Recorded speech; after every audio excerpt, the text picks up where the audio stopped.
Hey everybody, this is Ryan McClanahan with historythroughcards.com. Hope you're all doing very well today. Recently, I picked up a card of a player and manager that I really enjoy. This is a player and again a manager that I really wanted to share with you and his story because I think it's absolutely fascinating, and that happens to be Leo Durocher. This is his 1953 Bowman color. I used to not like this card. For whatever reason, I didn't like it, but I picked it up for $15. And for anyone who says that they can't get into vintage because it's too expensive, well, sometimes that's true, and you'll have to make concessions. But for the most part, I think that if you work hard and negotiate, you can actually get a nice collection of vintage sports cards. It's a little bit different than when it was when I was a kid. So I started collecting vintage when I was 13 years old, actually a little bit prior to this. So about 1994. So I stopped going into the modern market and I went directly into the vintage section of the hobby. And again, things were a lot different in, say, 1994 during the players' strike, which is a direct result of me going to vintage. I was kind of going in that direction anyway because I really wanted to study the cards and the ball players and again American history and all this other good stuff that comes along with vintage. I think if you are a collector of vintage, you're also going to be interested in history. And for me, I again, I really love history. I always did, and I can't think of a more historical figure in baseball than Leo Durocher. So like $15 was not a bad price for this, and I'll show you the back of it. The only thing that's kind of going to keep this thing from being a truly stellar card is the fact that there's some looks like staining on the bottom here. But if you work hard and negotiate, you can actually still complete a very nice vintage collection of baseball cards. And I would probably start, if you're brand new to this, I'd probably start at the 1960s and 1950s. A lot of 1950s baseball cards are still out there, despite a lot of people saying that it's dried up. I don't really find that true for the most part. And then kind of like work your way out and just kind of like have a game plan, whatever that may be. If it's a specific player that you want to go after or a set, go for it and just study. A lot of times, getting into the hobby is the most difficult, just starting out. Because when I was a kid, I was like 13 years old when I started collecting vintage, and I really didn't know how to start a vintage collection. Although this is what I really wanted to do, and I really wanted to study the players and everything associated with the cards themselves. And through that, I gained a lot of knowledge, not only on my own, just going to card shows, but I was also fortunate enough to kind of like surround myself with people who actually knew what they were doing. Of course, I had to make a lot of mistakes, and I did along the way. I think that you need to learn through mistakes. Don't make the same mistake twice, but you should make mistakes in order to learn. And if you don't know something, get a second opinion. That's I still do that to this day. Getting back to Leo Durocher here, I do have a few other of his cards. There are a few cards of his that I don't have, but let me show you what I do have. And I do have a photograph too, which unfortunately I can't find, but it's a 1941 double play, and I do have that, and I can't find it unfortunately. So the first card that I want to show you is the 1934 Gaudi Leo Durocher, and I like this card a lot more now than I did when I picked it up when I think I was a teenager at the time. It wasn't expensive. I used to go to live auctions at Hall's Nostalgia. They had a Tuesday night auction and at least one live auction on like a Friday every month. So I never missed those. And you know, you could get a lot of nice vintage. at auctions that way really cheap. And so I picked this up pretty cheap, and you never know in which direction that these things can go in. So you could have a card like this sell for like 15, 16 bucks or whatever the minimum it was, or it could go for just outrageous amounts of money. And it depended too on who was there and who had a left bid as well. So a lot of times I got very lucky getting vintage sports cards this way and really, really cheap. So I did pick up this, and the difference between this and the 1933 Gaudi is that a lot of these cards, it's the same image on the 33 Gaudi that you're going to see on this particular set. And the only difference, I think, with the image is that the colors are a little bit darker on the 1934s. The other thing, too, I noticed with the 33 and this one is that on the 33 Gaudi, there is a blue line uh, going around his image where it's not on this particular card. And so there's something also very interesting about the 1933 Gaudi Leo Durocher.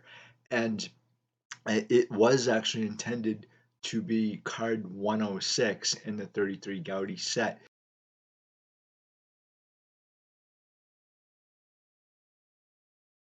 And there was a full sheet at one time that had um, all different numbers of cards that are not known to be the players that we know today. So, for example, obviously, card 106 in the 33 Gaudi set is Napoleon Lajoie's card that was actually printed in 1934. It's actually in the high number series. It also kind of makes sense too that if you look at the 1934 Gaudi high numbers, you're not going to find, say, this right here, which is the copyright. I don't think those cards were copywritten at all. And Gaudi was one of the few companies that I know of and that I found actually evidence for that sent in their copywritten their trademark, if you will, their patents to the patent office to have these cards issued. And you didn't have to do that. In fact, the only reason why you'd want to get your card patented was if you wanted to send it outside of, say, Massachusetts, where the company Gaudi was from. And so you could actually have the cards sold within state and really kind of have no problem. The only, well, the only problem you would have is if another company tried to infringe on your patent, and if you didn't have that copywritten that patent sent into the patent office, you were you were up a creek without a paddle, right? So we actually do have those documents at, I believe, the Library of Congress has the majority. So there's two different kinds of patent cards associated with Gaudi.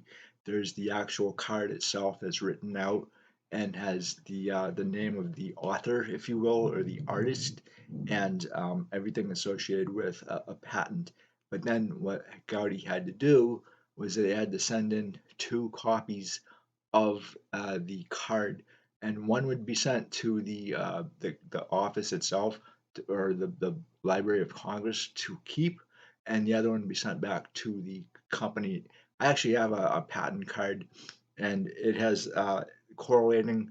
This isn't it, but the correlating number it would be down in the bottom here, and it would have all sorts of checks and stuff to make sure everything was correct. So these things would correlate the patent card plus the card that would be sent in to the Library of Congress. The problem, though, is that the Library of Congress has somehow lost or misplaced the patent baseball cards. So the only thing that we have is from the Professor John Fawcett collection. And in that case, he actually was looking for Mickey Mouse or Disney material, and he got whatever he could find from the last president of Gaudi before they closed their doors in November of 1962. And so that's really kind of what we have is like partial patents for 1934 Gaudi and 1933 Gaudis. Anyway, that's kind of like the long and short of it. And I've written an article on the 1933 and 34 Gaudi sets, and I'll probably be doing more articles on those sets in the near future at some point in time. Uh, but that's what happened with this particular card, and the sheet itself was in the possession of George Mall of the George Mall Advertising Agency, and they actually handled most, if not all, of Bowman's sports cards and non-sports cards between like 1933 and 1955, and so how that actually happened and to be in his collection, I don't know. Uh, but it was there, and then it was bought, I believe, in say like 1979 or 1980 or so. George Mall, he passed away in 1983, and I think he was in his 90s at the time. But um, that sheet was cut up into all the cards themselves, and they've kind of like gone to the four corners of the collecting world. So you may see cards that have the they're not going to be the wrong backs, but they are going to have the different numbers associated with the players that we now know. So I think one of those players was Jack Russell, and not the dog, but the player, the ball player. So uh, um, Jack Russell was a pitcher for the Washington Senators and on some very bad teams, but we do know that his card number was changed early on too, along with maybe 24 other players. I don't know if we know all the players that whose names or numbers were changed, I should say. And so who knows? But we do know that the Leo Durocher's number was changed from 106, and that card actually went up for auction, and it's in one of my auction catalogs here. I think it's with the one of the Sotheby's catalogs, but again, Sotheby's doesn't really do a whole lot of sports memorabilia that I'm aware of. It did do the 1999 Barry Helper collection, and I think that's where that card ended up. And then I have no idea what happened to it now. So again, that's the Leo Durocher, the 1934 Gaudi. I love the design too. This is a great design, and they, I'm not entirely sure. I think you guys can pick up copies of these cards fairly cheap. They've held up really well actually compared to other sets of the era. So you guys probably can pick up cards, commons for like 20 bucks. And so, as a side note, my first introduction to the 1934 Gaudi set was this particular card right here. This is John Allen, and I know it looks like absolute garbage. I'll show you. So part of it is obviously it's missing, but I absolutely love the card. I think it tells a really interesting story. I wish I knew what that story was, but I picked this card up for like $3. I think I was 16 years old when I did so at a flea market, and I've had it ever since. And I actually included it in one of my articles on the 1934 Gaudi set. So for me, it's pretty important card just for the memories alone. But I do have a better copy than that, and it's this right here. And John Allen was with the 1932 Yankees, and he's actually known to be one of the nastiest human beings that you would ever want to meet. In fact, he would growl at kids all the time if they asked him for his autograph. So he was a pretty tough autograph. He passed away pretty young too. But again, this is my first introduction to the 1934 Gaudi set.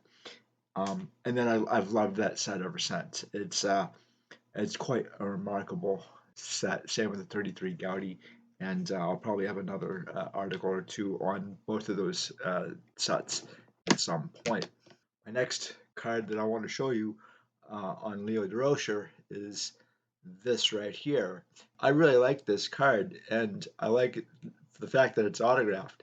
He did sign quite a bit, and so I really wanted an autograph of his, and you can find them. So it's not very difficult compared to other players of his era. So he actually did play for like 20 years or so, and he was a player manager starting in 1939. Um, he started his career in 1925, and I'm actually going to talk about this in at least two or three articles. So this is the 1952 Bowman, as you can see, and I like this. I like it quite a bit. Actually, the artwork, it's a little bit different from the 1951. So his autograph isn't. It's not bad. It's not a bad autograph, and he had 50 years to autograph whatever he wanted to, and a lot of people actually sent him autographs through the mail. And so the next card that I want to show you is the 1951 Bowman, and I just got this back from PSA, and I've had this forever. I really love this card. I love the design. Obviously, it's pretty simple, but the artwork on the Bowmans are incredible, and it's one of the selling points I think for the set. And 50 and 52, but um, this is EX Mint. It's a 6. I thought it'd be a little bit better, but it's a point. It's a point of view, right? So um, I didn't really care. I had to actually get a bunch of these, uh, I guess, sent in to grade, not because I'm going to sell my cards, but because of insurance. And if I go on to the Card Collectors Field of Dreams, I want to make it easier for my family to either if they have to sell it, then they'll know. They'll make it easier for them. But other than that, again, I'm not a big fan of grading per se. I collect the card, not the grade. So I don't really care what the grade is of these cards. And I'll show you the back of this too. I'm not going to say I'm disappointed with the grade at all, because to me it doesn't matter.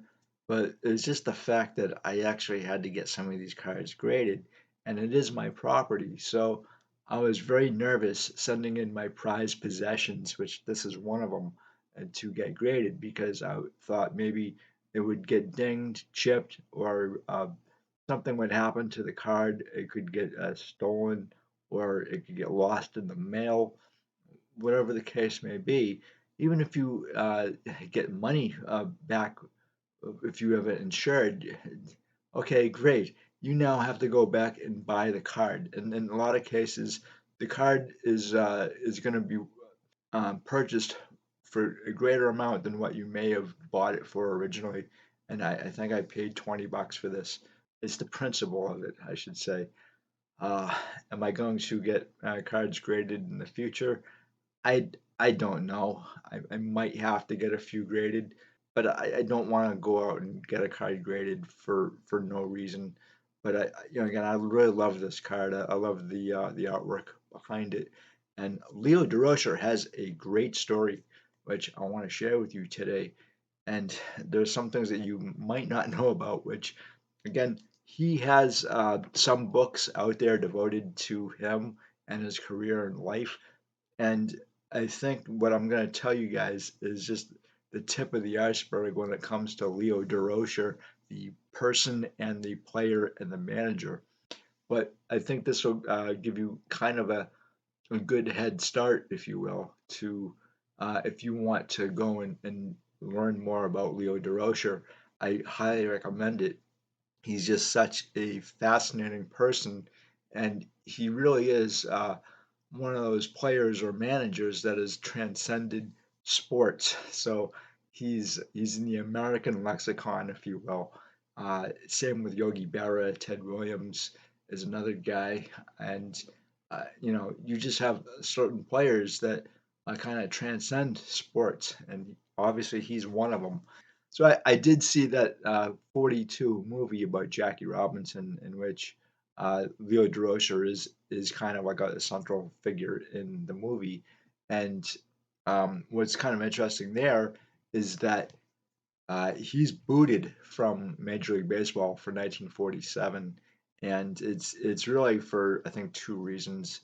It would never happen today, obviously, but in 1947, Happy Chandler did not like the fact that he was associating with gamblers and or mobsters. In this case, George Riftraft. So George Raft was a really great actor, and he was known to be associated with the mafia and gambling as well.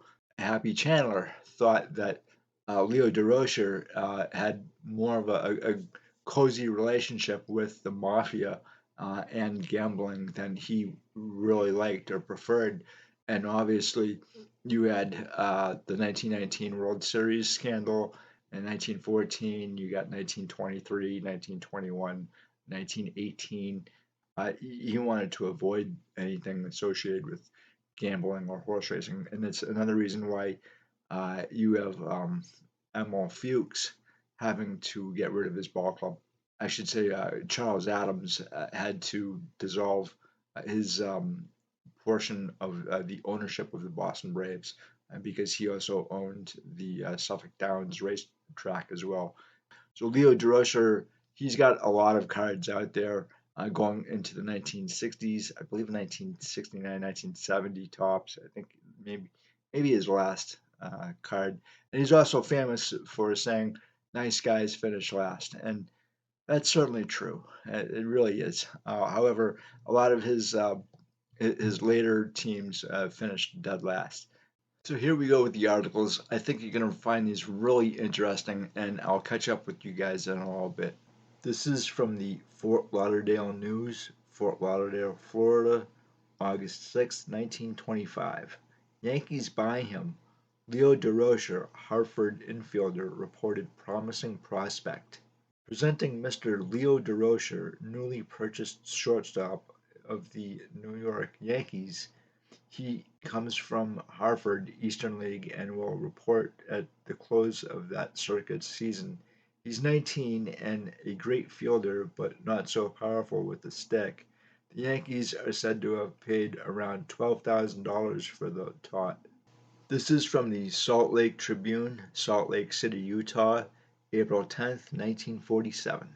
Chandler edict cuts lengthy lucky string for Durocher. Leader issues ouster after studying records. Cincinnati. Commissioner Happy Chandler made his ruling barring Brooklyn manager Leo Durocher from baseball for a year, only after digesting a transcript of testimony taken at hearings on March 24th at St. Petersburg, Florida, and on March 29th at Sarasota, Florida. The hearings were called as the result of formal charges by Larry MacPhail of the Yankees that Durocher, Ranch Rickey, and Charlie Parrott of the Dodgers were guilty of conduct detrimental to baseball. However, he made it plain that the Havana incident was such a grave one that he would have made an investigation anyway. Considering the nature of the statement allegedly made in Havana, the commissioner would have conducted an investigation regardless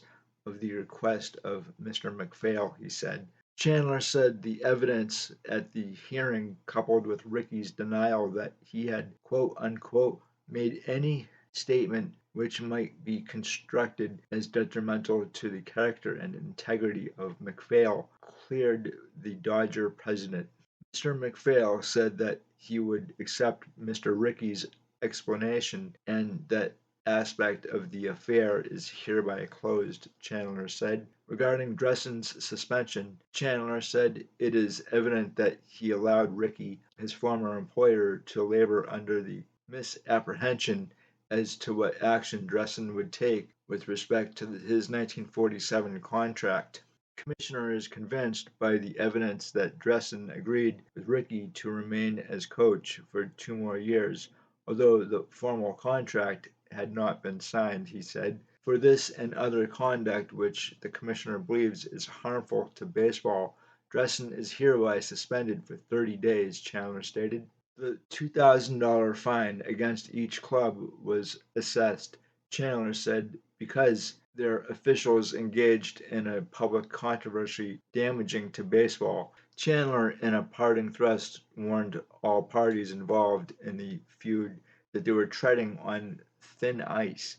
All parties to the controversy are silenced from the time this order is issued, he said. Although he did not elaborate, the statement was taken to mean that no official of either club can comment in any way on the case or continue their animosity. Chandler ordered Parrott to cease and desist from writing articles under the byline of Durocher, which have appeared daily in the Brooklyn Eagle. He charged him with violating an order of silence following the first of the two hearings in Florida. The article, which Chandler construed as deliberately derogatory, appeared in the Eagle on March 3rd, written by Parrott under Durocher's name.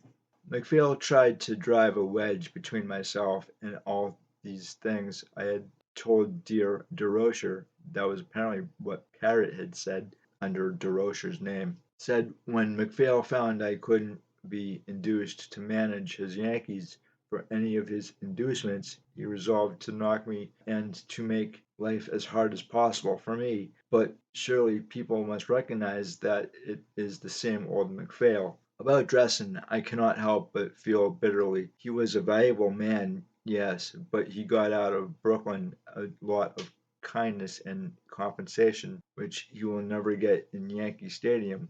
He must find that out for himself, of course, and the learning of it may be a hard lesson. Chandler, in his findings, said that the evidence shows clearly MacPhail did not offer Durocher a job as manager for the New York Yankees for 1947, and that statements quoting Durocher in this regard are untrue.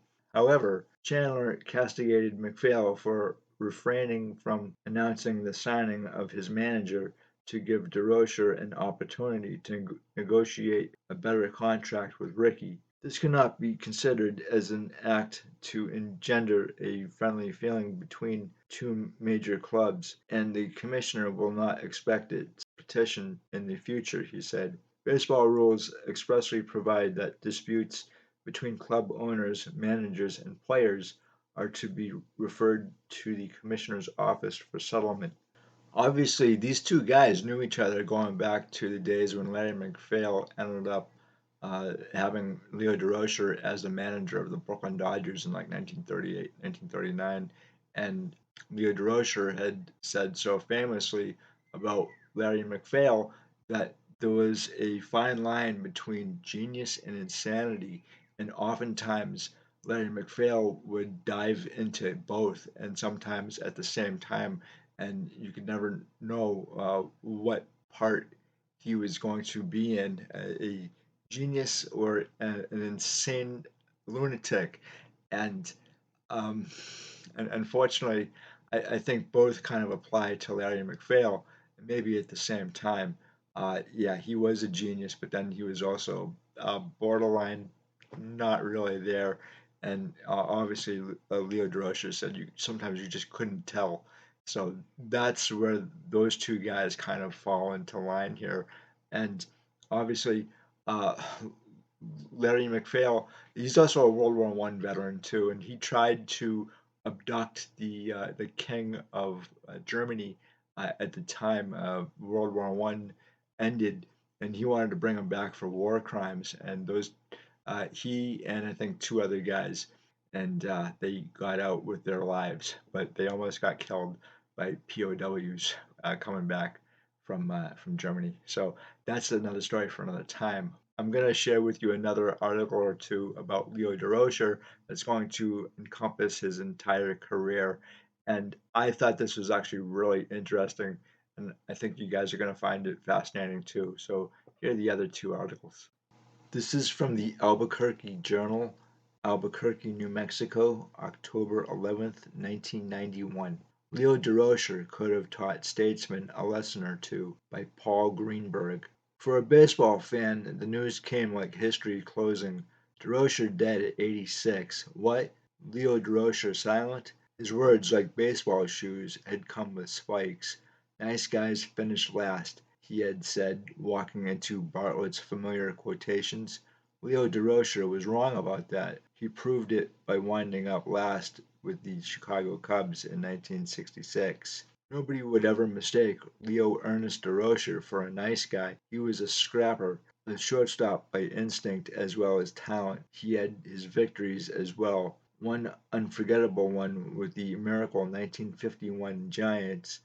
The Giants began that season by losing 12 of their first 14 games, coming from a 13.5 games out on August 11th. They won the National League pennant that year in one immortal ninth inning October surprise when Bobby Thompson hit the shot heard around the world. That stroke was so timely, so thrilling, so understated, such a work of art that it almost matched an ordinary homer by DiMaggio. Leo Durocher never made it into the Hall of Fame, where character is something of a consideration, but they'll never be able to publish the record book without him. He won 2,008 games as manager, sixth highest in baseball history.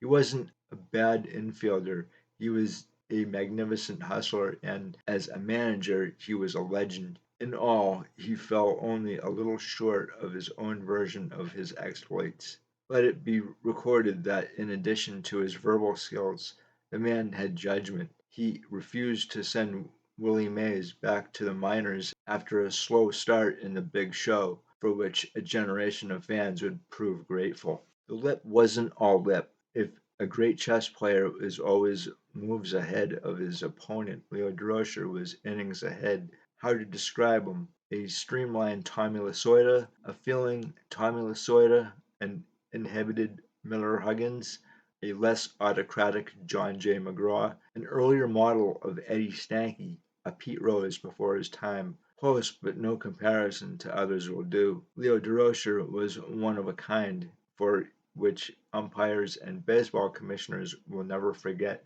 A Pete Rose before his time, for which umpires and baseball commissioners will be forever thankful. If you made an interesting game more interesting than it had to be, Leo Durocher also reveled in some of its infinite charm and surprising variety. As for his language, custom did not stale nor age wither the lip's vocabulary. He addressed all teammates as buddy and the opposition by less flattering titles, according to one theory because he had trouble remembering names. The theory is questionable. The lip was just an early master of psychological warfare. It was a wonder the Dodgers didn't surrender en masse in that 1951 playoff, streaming across the infield waving guarantees of safe passage. The lip understood the power of incivility in a civil setting. It's a lesson some American statesmen never learned. Many a time during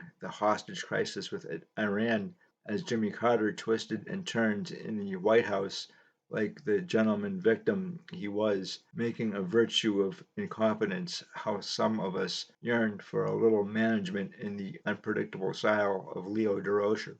The more nervous the other team's pitcher, the better the verbal assault worked. And what did this matter of insult tell his own players in a pinch? On that darkening October day at the Polo Grounds in 1951, the Giants were behind 4-2 in the bottom of the ninth, with one out and men on second and third. The Dodgers already had dispatched a secretary to pick up their World Series tickets.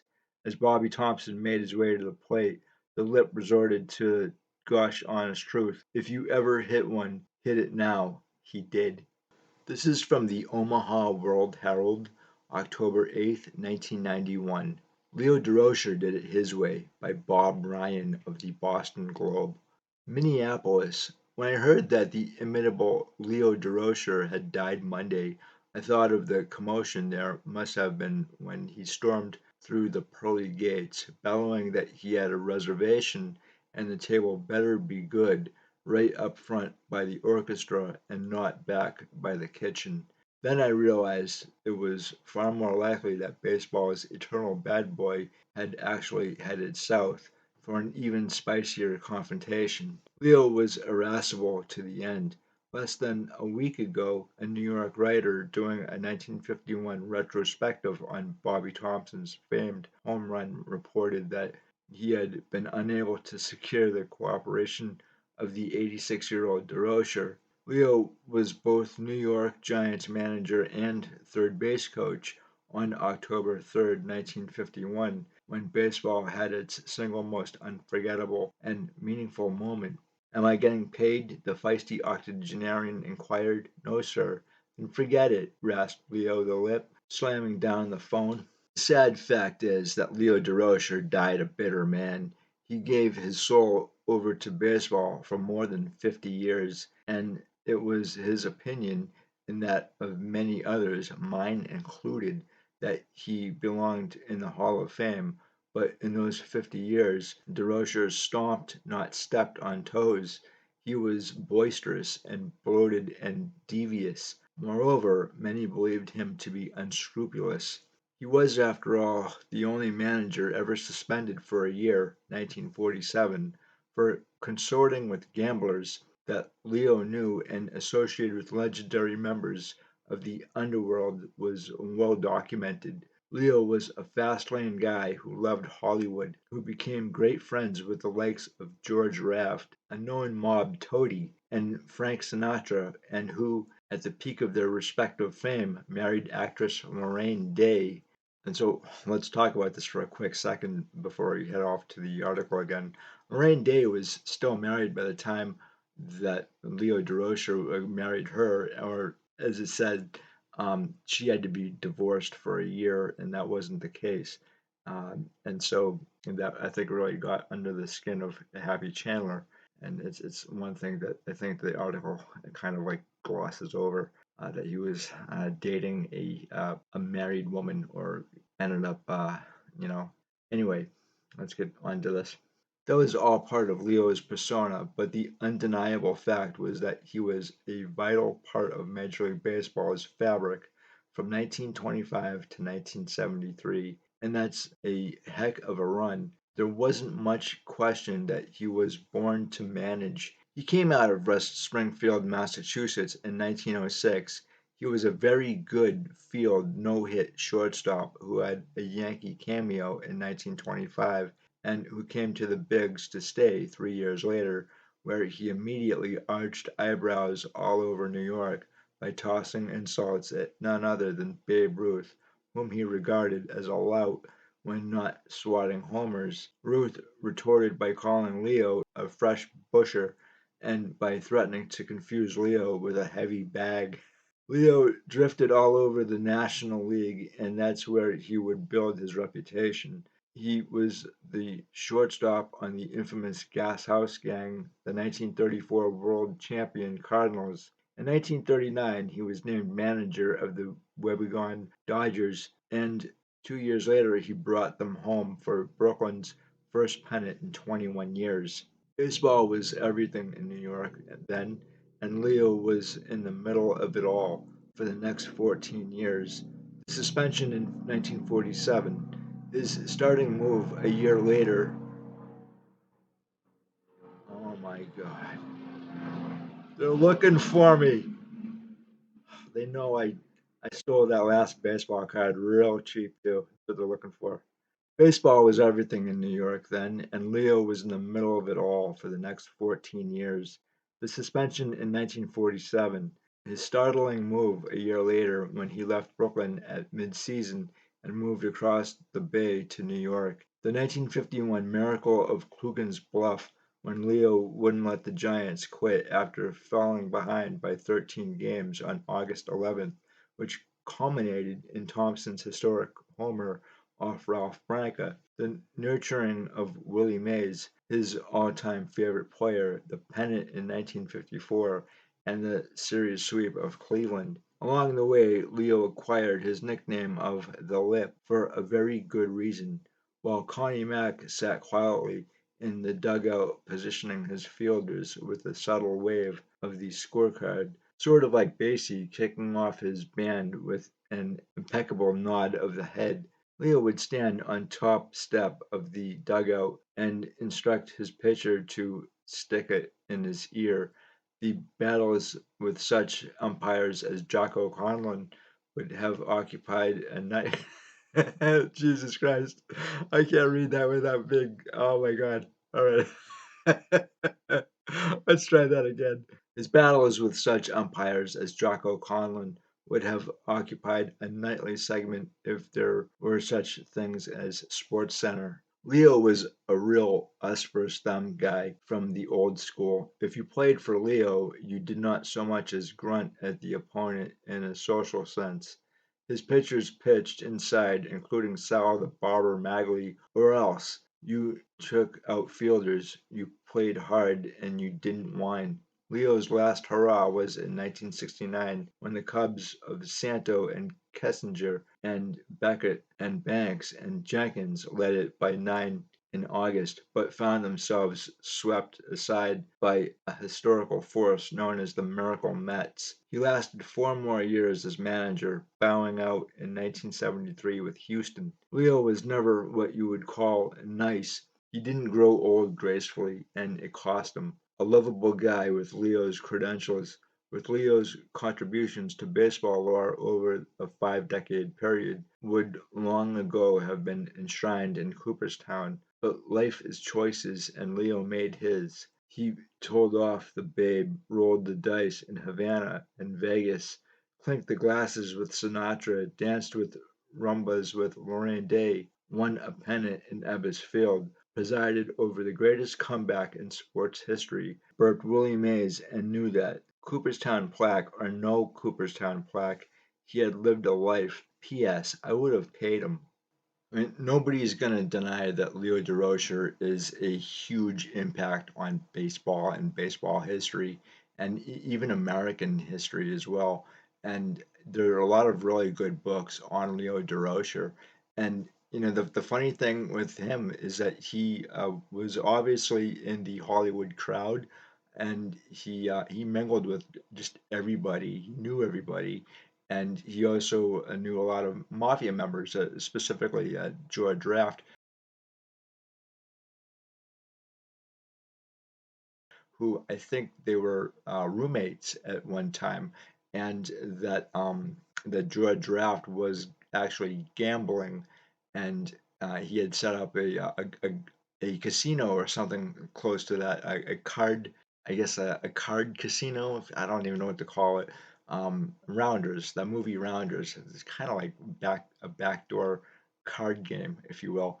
Um, so that's one of the reasons why Leo Durocher was suspended for a year, along with associating with a married woman, Lorraine Day. Actually, in that case, Lorraine Day was she was married and she was divorced, but she had to wait like a year or so to get married, and that didn't happen. So they went down to Mexico to get married, but they found out that that marriage was not legal here in the United States because she didn't wait the full year to get married again, which, again, I don't really know these things because I'm not married, but, and I'm not from 1947 or the 1940s. So that's from what I've heard in the press. The other thing about George Riff Raff was that a lot of his movie career could have been better. So a lot of the parts that he was to take in movies such as Casablanca or The Big Sleep, Maltese Falcon, those roles were to go to George Raft and said he's like, nope, sorry, I don't want them, and he gave them to Humphrey Bogart instead, and he made Humphrey Bogart a huge, huge star. So, thanks George Raft. I really appreciate it because Humphrey Bogart's one of my all-time favorite actors, along with Jimmy Stewart, and I really kind of find this stuff very interesting as well. And there's a really interesting thing here with baseball and Hollywood intermixing in the 1930s and 40s, along with Babe Ruth as well, and Lou Gehrig, who had movies as well. Babe Ruth, obviously a huge star, and he called Leo Durocher the All-American out. And obviously those two guys didn't like each other or get along very well. But I'm kind of wondering, who did Leo Durocher get along with. And then the other thing too with Leo Durocher, in that movie 47 with it's basically Jackie Robinson's story. I liked it up to a point. It could have been a little bit better baseball wise, but one of the really interesting things about this movie is the interaction between Leo Durocher and the players on the Dodgers. And I'm going to clean this up a little bit, but he basically said to the players, "I don't care if he's he's got stripes like a effing zebra. He's going to make money for this ball club. And if you guys don't like it, there's more of them coming, which means black ball players." And so he actually did say this. It's been well quoted in the media that he said these statements about the players, and about Jackie Robinson, who he supported because he knew that Jackie Robinson was going to make the Dodgers serious cash. And it's one of the reasons why Branch Rickey went to go get a black ball player, but he had to find the right one, and he tried to first get Monty Irvin, and Monty said, "I'm just coming out of the service. I'm not ready yet," and he wasn't. And then he tried to get a few other Cuban ball players as well. In fact, he started out. Ranch Rickey did trying to get a Cuban ball player down in Cuba, and it blew up in his face. I thought that was another really interesting thing too, is Branch Rickey's role in the Brooklyn Dodgers ball club. Obviously, he came from the St. Louis Cardinals, and that was not a good scene. And I'm not the biggest Branch Rickey fan in the world. He did things that I would consider quite illegal at the time, at least contract wise. And even the signing of Jackie Robinson, if you were to look at it from the standpoint of the Kansas City Monarchs, Jackie Robinson broke the Kansas City Monarchs contract with him to join the Brooklyn Dodgers, and Branch Rickey knew this, but he didn't care. So that to me is one thing that is kind of almost always left out of the Jackie Robinson story. Um, there are other little things too as well that I'm not a big fan of when it comes to Jackie Robinson, and one of those is his treatment towards Roy Campanella, and those two guys couldn't have been further apart in temperament. Um, Roy Campanella, really, really great guy. A very quiet guy too, and he just wanted to play baseball. But Jackie Robinson, he was kind of like reserved or held back from what he really wanted to do in like 1947. He couldn't go after ball players the way he wanted to, and maybe he probably should have or could have. But Branch Rickey said, "You're not going to make a scene for this ball club," and that really kind of like showed in the movie 47. So with Roy Campanella, these two guys didn't get along, Jackie Robinson and Roy, and I'm always kind of on the side of Roy Campanella, not so much on Jackie Robinson's side. I know that's kind of shocking to everyone who's like, "Yay, gung ho Jackie Robinson," but Jackie was a very nasty ball player when he wanted to be, very nasty guy, and after like say 1948 he went after ball players, and he didn't care, but he mellowed out later on during his lifetime. And so today, guys, I thought I'd share a little bit about Leo Durocher here and this particular card, and it should kind of like tell you guys too, if you're wondering about how to get into vintage baseball. I would start out at like say 1960s and then or 1950s and work your way out. And so you can pick up really nice copies of vintage baseball cards pretty cheap. Again, this cost me like 15 bucks.